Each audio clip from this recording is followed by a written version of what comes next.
Hello student, DRS academy में आपका स्वागत है।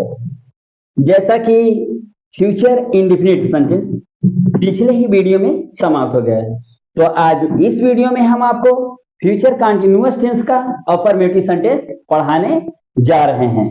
और आपसे बस एक ही रिक्वेस्ट है, वीडियो को आप ध्यान से देखें और इसमें समझने की कोशिश करें। जो कुछ आपको समझ में ना आए कमेंट जरूर करें, हम आपका कमेंट का इंतजार करेंगे। तो आइए स्टार्ट करते हैं वही नए अंदाज और नए तरीके से। देखिए, पहचान है, जिस वाक्य के अंत में रहा होगा, रही होगी, रहे होंगे आदि शब्द पाए जाते हैं। यानी कहने का मतलब कि अगर रहा होगा, रही होगी, रहे होंगे पाए जाएंगे तो इतना जान लीजिए फ्यूचर कंटीन्यूअस टेंस ही होगा। आइए नियम देख लेते हैं। नियम नंबर 1 है, आई और वी के साथ शैल बी का प्रयोग करते हैं तथा सभी कर्ता के साथ विल बी का प्रयोग करते हैं तथा वर्ब में आईएनजी का प्रयोग करते हैं। तो आइए एक बार फिर से आपको समझा देते हैं। यानी आई और वी के साथ शैल भी लगाएंगे तथा अन्य सभी जितने भी कर्ता आएंगे उनके साथ हम क्या लगाएंगे, विल बी का प्रयोग करेंगे। और कंटीन्यूअस का सबसे इंपॉर्टेंट रूल, वर्ब में आईएनजी लगाना न भूले। किसी भी कंटीन्यूअस टेंस का एक रूल आप हमेशा के लिए याद कर लीजिए कि वर्ब में आईएनजी लगेगा तो ही कंटीन्यूअस सेंटेंस हो सकता है। आइए, तो ये था हमारा रूल। कोई भी कंटीन्यूअस बहुत इजी होता है, तो ये तो हमारा रूल था, हमने आपको समझाया भी। आइए उसी के अकॉर्डिंग यानी रूल के अकॉर्डिंग हम आपको समझाने की कोशिश करेंगे ताकि आपको समझ में आ जाए। आइए देखिए, माली पौधों में पानी लगा रहा होगा, या आप बोल दें माली पौधों में पानी देता रहा होगा। तो आप इसमें देता रहा होगा या लगा रहा होगा, इसमें कोई फर्क पड़ता नहीं है। ये हमने इसलिए लगा दिया कि आपको थोड़ा आप समझ जाइए। जैसे मान लीजिए हल्का से यहां कर देते हैं ऐसे, ठीक। एक बार फिर से बोल देते हैं, माली पौधों में पानी लगा रहा होगा या माली पौधों में पानी देता रहा होगा। ये दोनों सेंटेंस हमारा एक ही है, इसलिए हम आपको दोनों लिख दिए हैं ताकि जो सेंटेंस आगे पढ़े पता चला रहा होगा, रही होगी, रहे होंगे, फिर देता कहां से आया तो आपको कंफ्यूजन ना रहे। आइए ट्रांसलेट करते हैं।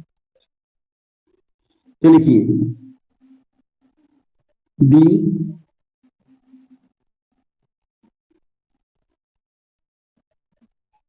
गार्डिनर।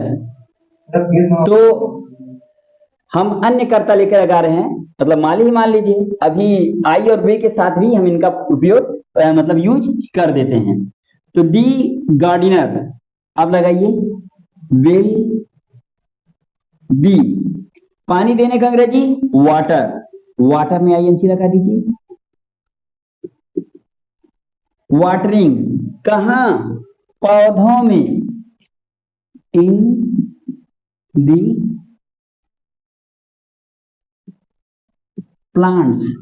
देखिए, बस एक ही चीज जानता हूं, आपको अगर रूल याद है तो आपको लगाने में कंफ्यूजन नहीं होना चाहिए।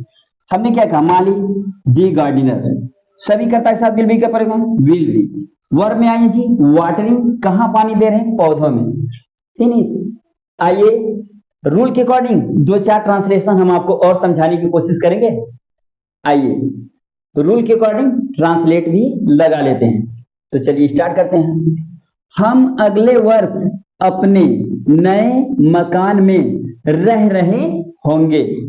क्या हमारा सब्जेक्ट है, यानी हम, यानी वी, इनके साथ क्या लगाएंगे, शैल बी। तो हम रह रहे होंगे कहां, नए मकान में। तो यहां आया है अपने नए मकान में, तो ये तीनों एक साथ लगेगा, फिर हो जाएगा अगले साल। देखिए, वी शैल बी, रहने का अंग्रेजी लिव, आईएनजी लगा दीजिए। वी शैल बी लिविंग अपने नए मकान में, यानी वी के साथ क्या आएगा, आवर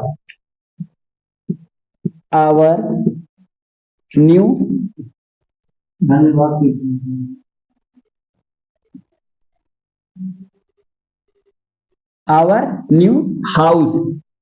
अगले साल नेक्स्ट ईयर। देखिए आपको मैं एकदम इजीली बता रहा हूं और ये बोल बोल कर बता रहा हूं ताकि आपके दिमाग में, मैंने बोला ना, एकदम स्थिर यानी स्टेबल हो जाए, फिक्स हो जाए।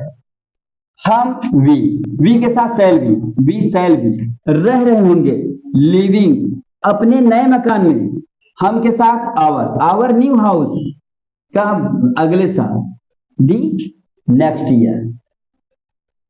हो गया। तो आइए अगला लगाते हैं, मैं अपना काम पूरा कर रहा होऊंगा। तो आइए, हमने सब्जेक्ट आई लिया है तो आई हो जाएगा, आई के साथ क्या ले लें, shall be. I shall be पूरा कर रहा हूंगा, शैल बी कंप्लीटिंग।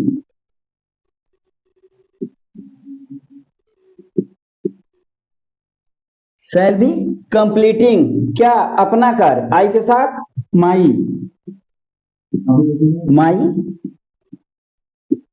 वर्क। एकदम इजी तरीका, बस एक बार देखिए ट्रांसलेट। वे लड़के कक्षा में शोर कर रहे होंगे, यानी वे आया है, वे के साथ क्या है, सब्जेक्ट भी है। इसका मतलब कि स्टार्टिंग पॉइंट कहां से होगा, डीज या दोज से। तो वे का अंग्रेजी क्या आता है, दोज बॉयज। इसके बारे में हमने आपको पहले वीडियो में समझा दी। तो दोज बॉयज विल लगाइए, विल बी क्या कर रहे हैं, शोर कर रहे हैं, यानी शोर करना एक ही में आएगा, मेक ए नॉइज होता है, मेक में आईएनजी लगा दीजिए, मेकिंग आ नॉइज। कहां, कक्षा में, इन दी क्लास। देखा एकदम इजी है। हमने क्या कहा, खाली रूल याद करिए, मेरा रूल याद कर लीजिए, रूल के अकॉर्डिंग लगाने की कोशिश करिए, आपका कंप्लीट।